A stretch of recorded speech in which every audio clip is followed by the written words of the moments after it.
termasuk di daerah wilayah Pulau Jawa dengan ciri khas budaya setempat.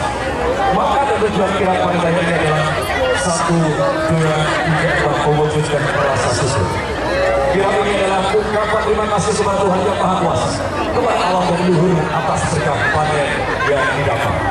Pelestarian budaya, kirap pada yang bersarang nilai budaya dan kearifan lokal yang diwariskan di generasi-generasi. Meningkatkan produktivitas, perayaan ini juga bertujuan memotivasi petani agar terus meningkatkan hasil panen pada musim tanam berikutnya. Selamat menyaksikan. Gak nampak, saja tidak nampak.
Undian 9 gugus dan langsung kita panggil untuk bersiap panggil.